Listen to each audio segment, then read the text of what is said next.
Walk with me. Bow down thy ear, O Yahweh. Hear me, for I am poor and needy.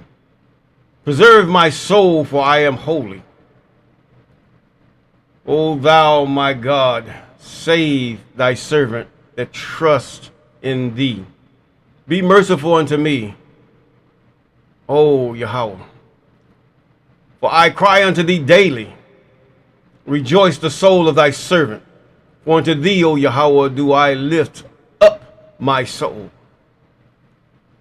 For thou, Yahweh, art good and needy to forgive, and plenteous in mercy unto all them that call upon thee. O give ear, O Yahweh, unto my prayer, and attend to the voice of my supplications. In the day of my trouble I will call upon thee, for thou wilt answer me. Among the gods thou hast made shall come. Say that again. Among the gods there is none like unto thee, for thou, O Yahweh, neither are there any works like unto thy works. All nations whom thou hast made shall come and worship before thee, O Yahweh, and shall glorify thy name. For thou art great and doest wondrous things. Thou art God alone. Teach me thy way, O Yahweh, and I will walk in thy truth. Unite my heart to fear thy name. I will praise thee, O Yahweh, my God, with all my heart, and I will glorify thy name forevermore. For great is thy mercy toward me. Thou hast delivered my soul from the lowest hell. O God, the proud has risen against me, and the assemblies of the violent men have sought after my soul, and have not set thee before them. But thou, O Yahweh, art a great God, full of compassion and gracious, long-suffering and plenteous in mercy and truth. O turn unto me, and have mercy upon me. Give thy strength unto thy servant, and save the son of thine handmaid. Show me a token for good, that they which hate me may see it, and be ashamed, because thou, Yahweh, hast holpen me and comforted me. Psalms chapter 86. Deliver me from the hands of evil spirits who have swayed the thoughts of men's hearts, and let them not lead me astray from thee, my God. Establish thou me and my seed forever, that we go not astray henceforth and forevermore. Jubilees chapter 12 and verse 20. Yes, all praises to the Most High, all praises. We give God the glory and the praise. Yes. And we thank God for those of you that are under the sound of my voice and envision me. And we thank God for all the things that he has put upon us, good and bad, because it makes us into that one that God is pleased with, that we might be redeemed from this earth. For in his law, even statutes and ordinances, there is liberty. There is liberty. You have the liberty to do many things that even the other religions restrict you. Yes, and the governments restrict because of their religion or their gods. Yes, yes, yes. And we thank God for those of you that have been with us with a hand clap of praise from the beginning, and those of you that have joined it and subscribed here and thereafter and here and there to four and there's about. And we thank God for those of you that have been with us just subscribing. Yes, we thank God for you. And those of you that are about to subscribe, we call those things that are not as though they are. Yes, yes, yes. All praises to the Most High. Good morning, good afternoon, good evening. Yes, those on this platform and those shared platforms, we thank God for you. Yes, today is a beautiful day. It's raining here where I'm located. And we're in the book of Jasher, chapter 67. We ended with verse 51, and we're going to start with verse 52 as you prepare. This is a walkthrough. You're walking through with Mr. Clay, me. Yes, me. I'm just one who points out different things and bring to mind different things as we go along in the context of what we're reading, and then applying those things that we know today to what we're reading that would be applicable to the things that we are pointing out. Yes, this is our purpose. And our prayers that you, the listener, the hearer, the viewer, would be enlightened by the Spirit of the Most High, and that you would go on and do those things that are right before Him, even to your own redemption. Yes. And we ended where the king ordered a proclamation and the law to be made throughout all Egypt that the Hebrew babies, yes, the Hebrew babies should be thrown in the river, demise, deleted, because he couldn't stand this deliverer, which is a male. This deliverer, he knew it was a male. Why can't it be a woman? Because God said it's a male. And because that's what God's work with is males. That's why it's so hard to deal with these women prophets and all these women that say they heard from God. I heard from God. I heard him because I read the book. He said it to him. He heard it, so he's saying it to me. I hear it. Whether I speak or listen, I'm hearing it. Whether in my mind or if I'm hearing somebody else saying it, or if I'm hearing, if I'm reading it out aloud. I heard the I am say, yes, what he said. And because of that, I have a reference for it. Where is yours? Let's keep a buck, and make it and keep it simple. Keep it simple, baby. Keep it simple. And verse 52, and Pharaoh called unto all his servants, saying, go now and see throughout the land of Goshen, where the children of Israel are, and see that every son born to the Hebrews shall be cast into the river. But every daughter shall you let live. Now, likewise, it have happened even during the time of colonization, where this one president, he allowed them to go into Florida. They wasn't cast into the river, but they was given to the river beast, to gators. Then you got those who would take it as a joke and say gator bait. What do they mean by that? There's no gator bait that's ever known that was so hideous than the gator bait that they was using black babies to catch alligators. They did it because they could. Everyone else would turn their head and treat it as though they never saw it. Then wonder why people would rise up and protest. Wonder why people would rise up and want to destroy those that lead them. Even as down there in the land of Kenya, taking from them what is precious to them, their living, their commodities, and using it for your own filthy lust.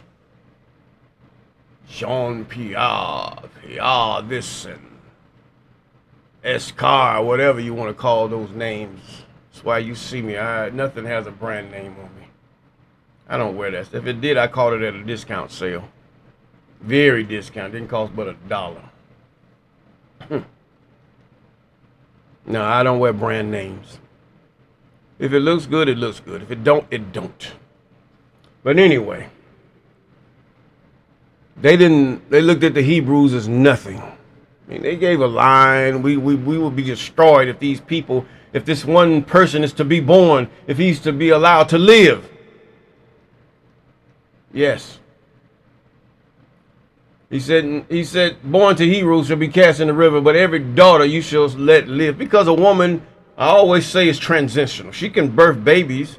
She may be of a dark hue or dark color. And if one of a lighter color or a white man, as you want to politically say, copulates with her and has a baby, and that baby turns out darker than he is, that baby is still of his nation, period. Oh, no, he's not. He's of his... No, see, this is why they flipped the script, because they knew their men were laying with the women.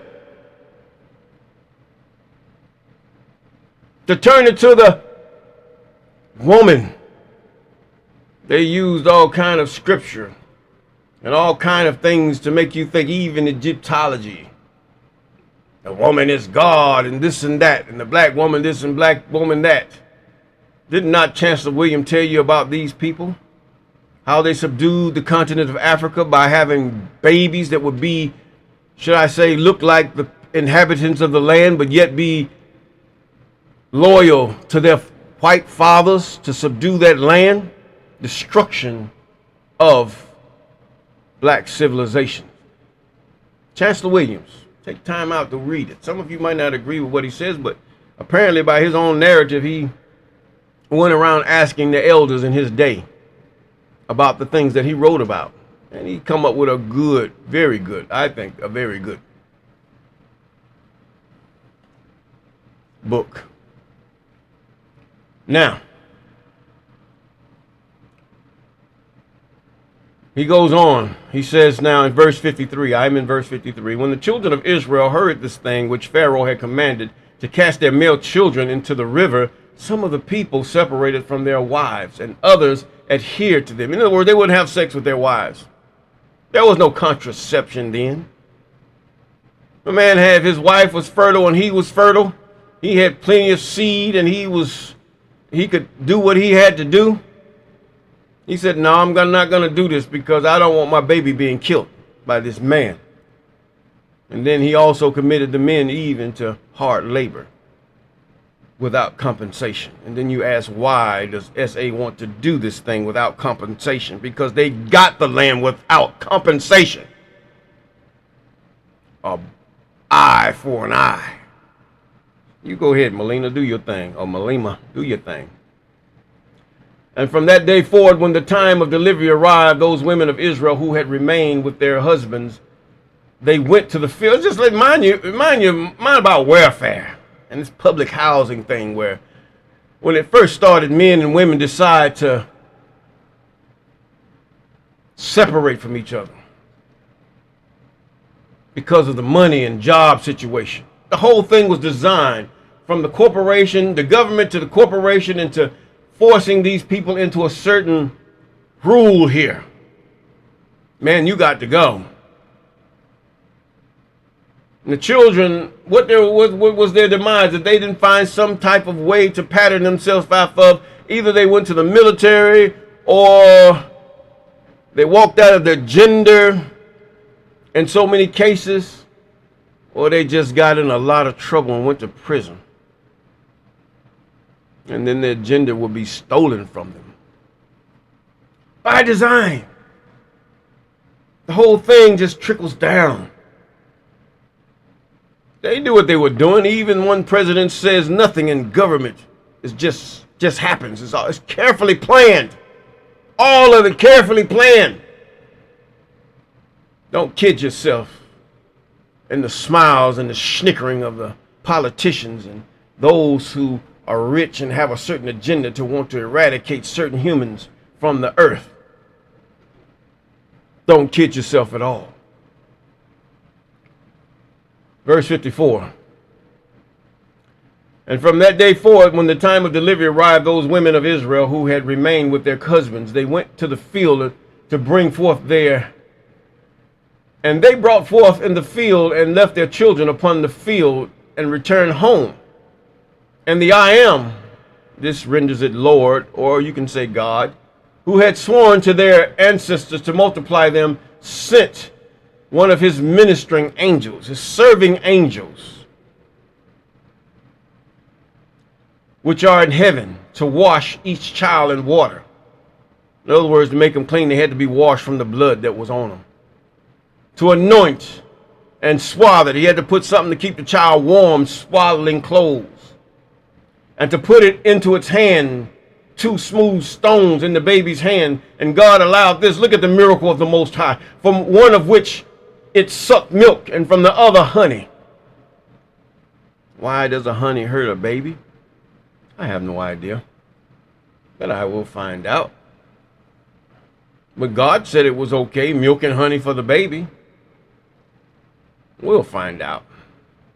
And from the other honey, and he caused its hair to grow to its knees, by which it might cover itself.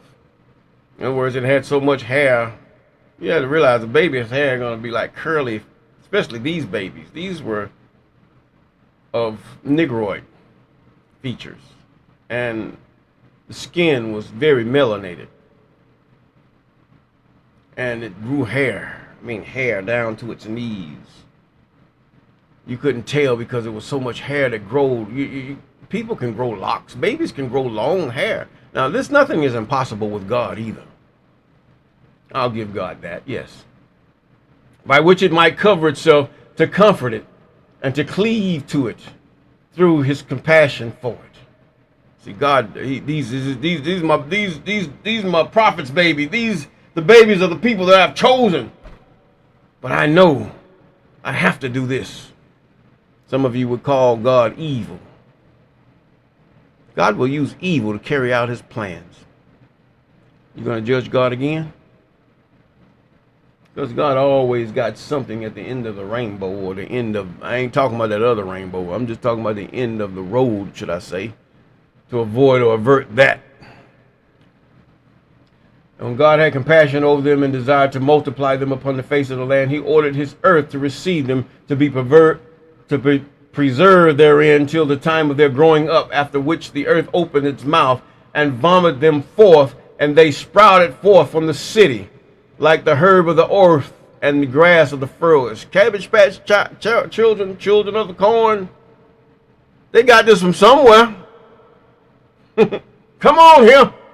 See, you got these movie people and all these other, should I say, you know, the ones who own the entertainment industry and those who write. They'll tell you not to read this book, but here they are reading this book and then giving you an offhanded scenario of what the book is about. And they make their little science fiction type deals. Trolls and Cabbage Patch Children and all this stuff. But this is where they get it from. Like the earth, and they return each to his family and to his father's house, and they remain with them. In other words, the angels were doing their job. These are the same angels that will separate the wheat from the tares, as it's put. And the babies of the children of Israel were upon the earth like the herb of the field, through God's favor to them. Not mercy, but favor. God favored Israel. When all the Egyptians saw this thing, they went forth to each his field with his yoke of oxen and plowshares, and they plowed it up as one plows the earth at seed time. And when they plowed it, they were unable to hurt the infants of the children of Israel, so the people increased and waxed exceedingly. Now make that science fiction. Make that one that the people see on the movies. Do that. And Pharaoh ordered his officers daily to go to Goshen to seek for the babies of the children of Israel. And when they had sought and found one, they took it from its mother's bosom by force and threw it into the river. But the female child they left with his mother. Thus did the Egyptians do to the Israelites all the days. Didn't they do the same thing when you went to the other Egypts? So to speak, in so many ways. But they were just as white than the Egyptians. The Egyptians were black folk, but these were white folk. Master. Okay. Chapter 68 and verse 1. And it was at that time that the Spirit of God was upon Miriam, the daughter of Amram, the sister of Aaron, and she went forth and prophesied about the house, saying, Behold, a son will be born unto us, for my father and my mother, this time he will save Israel from the hands of Egypt. See, they were looking for the wrong thing. And when Amram heard the words of his daughter, he went and took his wife back to the house after he had driven her away because of the edict of Pharaoh. At the time when Pharaoh ordered every male child of the house of Jacob to be thrown into the water. So Amram took Oshebed with his wife. 3 years after he had driven her away, he came to her and she conceived. In other words, God gave him some that feeling. You know how you say? That good old feeling for her. And they did their thing, and at the end of 7 months from her conception, she brought forth a son. And the whole house was filled with great light, as of the light of the sun and moon at the time of their shining. And when the woman saw the child, and it was good and pleasant to the sight. And she did it for 3 months in her inner room. And in those days the Egyptians conspired to destroy all the Hebrews there. Oh, let's kill him. Kill it before it grows. Kill it before it grows. Kill all these places. Destroy them before they grow. They put in the U.S. We don't want them getting above us. We don't want them getting past us. We don't want them seeming better than us. Religiously, morally, and technologically. We don't want them doing this. They say to each other in so many words and secret meetings and everything in the U.S. and different parts of the EU and Europe and all places, and they don't want the black man. No, do not get above us. They will subdue us as we have done to them. Just like they did when the Egyptians decided they wanted to leave them. They whooped they behind. Come on here. He said that when the woman saw the child, that it was good, I'm in verse 5, and pleasant to the sight, she hid it for 3 months in a room. That baby was able to sit up then. In those days, the Egyptians conspired to destroy all the Hebrews there, and the Egyptian woman went to Goshen, where the children of Israel were, and they carried the young ones upon their shoulders, their babies who could not yet speak. And in those days, when the women of the children of Israel brought forth, each woman had hidden her son from before the Egyptians. Yeah, you dress them as girls, dress them, whatever you got to do. You got to make them look like a little girl or something, that the Egyptians might not know of their bringing forth, and might not destroy them from the land. This was tough on a woman. A woman is nurturing, and she's going to hold that child closer even than the man. I mean, it's just in her to do it, from the least species even to the human being. You are not going to mess with a female child, and she's going to give you hell, period. Now, the Egyptian women came to Goshen, and their children who could not speak. Okay, verse 10. And when it cried, the child was in a room, answered it. So the Egyptian women went and told it at the house of Pharaoh. And Pharaoh sent his officers to take the children and slay them. Thus did the Egyptians to the Hebrew women all the days. And it was at that time. And you wonder why is God not fair to destroy the firstborn of the Egyptians for what they did to them here? Was God not fair? Was his way not right? Even his law? Eye for eye, tooth for tooth? If you're going to take mine, I'm going to take yours. And God commands so every man to do so. But government, he wants to be God. As long as you're sure of who did it. And everything be established by 2 or 3 witnesses. And those witnesses be witnesses that are lie. They shall suffer the same fate as the one who was executed for his crime, because they lied. They will be executed also. This is the way of God. Fair. That's holiness. That's what is meant by holiness, my friend. Jochebed, concealment of her son, that the thing was known in Pharaoh's house. That's verse 12. Verse 13. And the woman hastened to take her son before the officers came, and she took for him an ark of bulrushes and daubed it with slime. She knew his demise was about to come. And with pitch, and put the children therein, and she laid it in the flags by the river's brink. And his sister Miriam stood far off to know what would be done to him, that would become of her words.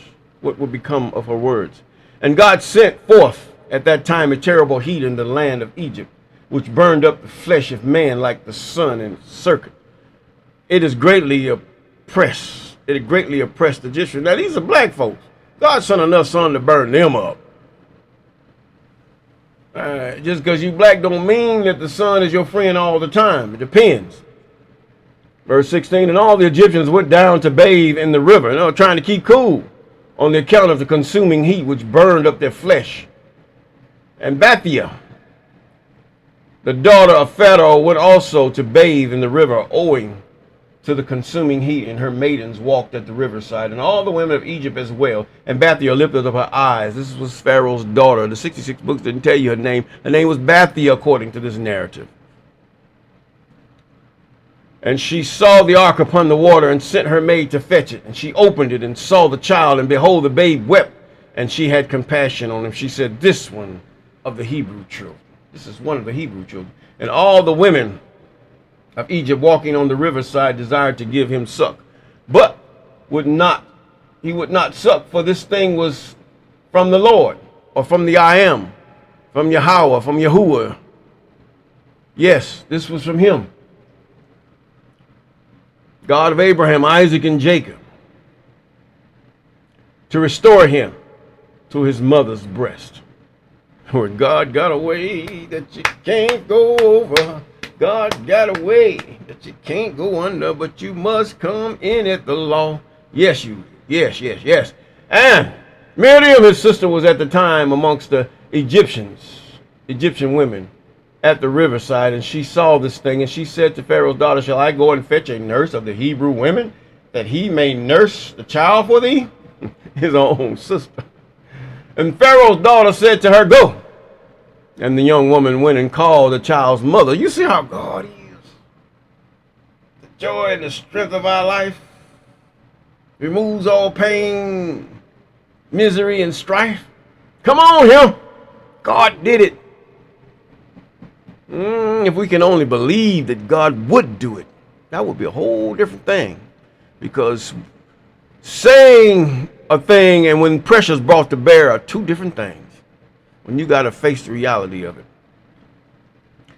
And Pharaoh's daughter said to Oshebed, I say Oshebed, not the J, take this child away, because one thing about it, when a person changes your name, that shows ownership, their ownership towards you. So Oshebed, take this child away and suckle it for me, and I will pay thee thy word. She even got paid to breastfeed her own child. Ain't that God? Yes, it is. 2 bits of silver daily, and the woman took the child and nursed it. And at the end of 2 years, when the child grew up, she brought them to the daughter of Pharaoh, and he was under her as a son, and she called his name Moses. Now check this out. For she said, because I drew him out of the water. Moses. And Amram, his father, called his name Kabar, Moses Kabar. For he said it was for him that he associated with his wife, whom he had turned away. That's the meaning of Kabar.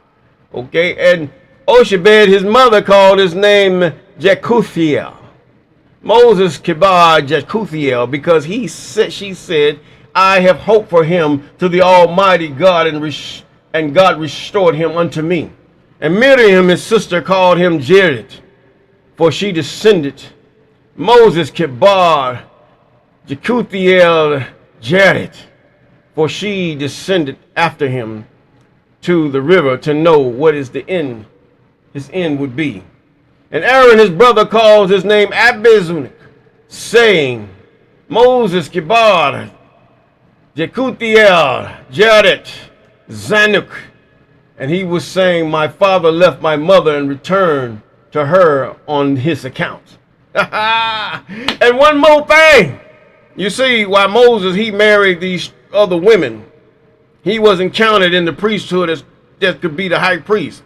But because Oshebed and Amram both were of the same people, the same tribe, even as contained in the law, they brought forth a holy child. Holy because of the commandment of the Most High. So therefore the priesthood was given to Aaron because of this, his father and his mother. Think about it. See, this ain't for those of you who like to drink milk. Those of you who want to go and pop and snap all over all this milk, and you don't want to know God. You don't want to understand and know God. You just want to know a humama and a different prophecy and how much money you're going to get because somebody said God said. Go on about your business. But either way, keep scrolling. Whatever you want to do, it don't matter. My father left my mother. In verse 29, and Kehath, the father of Amram, called his name Abigdor, because on his account God repaired the breach. He had many names, to make it short. Repair the breach. Yes, he did. Of the house of Jacob. Now you have to realize, when they got to Esau's, what did they do? They knew all this. These translators took all this and they put it all together. I mean, these were meticulous men that were appointed by a hierarchy that gave you your New Testament. And this is where they get it from. They've searched the scriptures. The scripture was there. Went and throwed it somewhere, in my own estimation. And then say they've just found it, the Dead Sea Scrolls. Did they just find it?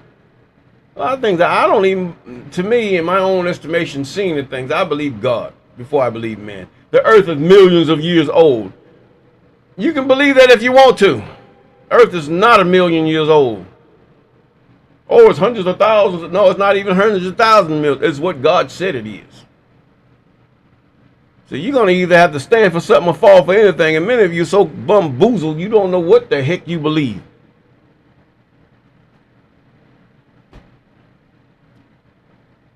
He said, Kehath, the father of Amram, called his name Abigdor, because on his account did God repair the breach of the house of Jacob, that they should no longer throw their male children into the water. And their nurse called him Soko, saying, in his tabernacle he hidden for thee 3 months on the account of the children of Ham. So Moses had a long name.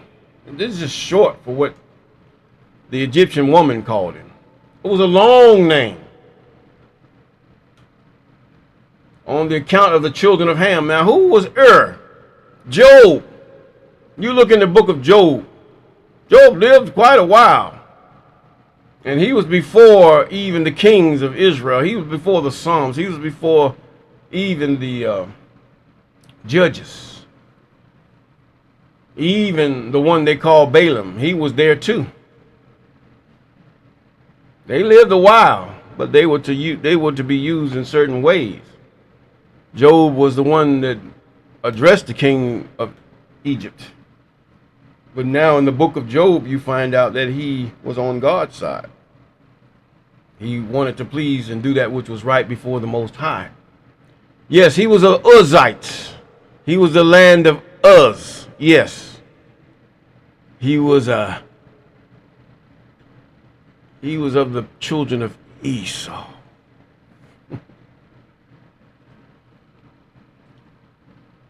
Put that in your pipe, and I hope you don't smoke it, please. And their children called him Soko, saying in his tabernacle he was hidden for 3 months on the account of the children of Ham. And all the children and all Israel called his name Shemaiah, son of Nathaniel, for they said in his days, see, look at there. He had so many names. If he said his whole full name to you, you would just Moses. Okay, this is why they say that. But God heard the cries and rescued them from the oppressor. Moses was in Pharaoh's house and was unto Bethia, Pharaoh's daughter, as a son. Now, what's her name really? Bethia, like Bathsheba? Something's not right with that milk there. And Moses grew up amongst the king's children. It seemed like these women were taking a bath and their name became Bath. There's a dead cat on the line there. They had a name. And the king of Edom died in those days, and in the 18th year of his reign, and was buried in his temple, which he had built for himself as his royal residence in the land of Edom. Yes. And the children of Esau sent to Pethor, which is upon the river. And that was the second verse in the 69th chapter. We're going to end it right there. And we're going to say, just trust in God, trust in his way. He's going to deliver you. It might take a time. You know how many hundreds of years they waited for this time to happen? This is a time lapse. These men that you hear of Job and Balaam, they lived an unconventional, according to our day and time, amount of time. I'm sure if it was in today's time, doctors be trying to figure out what's in their blood and stuff. If you can figure out how long a man lived, then go to God and take his blood. He's the one created it. But either way, here is Moses growing up in Pharaoh's house. Now it begins. After 80 years, it begins. And with that, we're going to say, study to show thyself approved, a workman that need not be ashamed, rightly dividing the law into the prophecies and these words that men speak. The law is your salvation. The law is the light that shineth in darkness.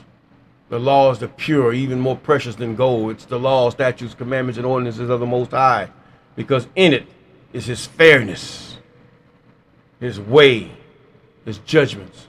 See, many of us don't see it because of the English language and the language that we speak. We don't see who God is. See God. See God. And with that, I'm going to say, peace. Walk with me.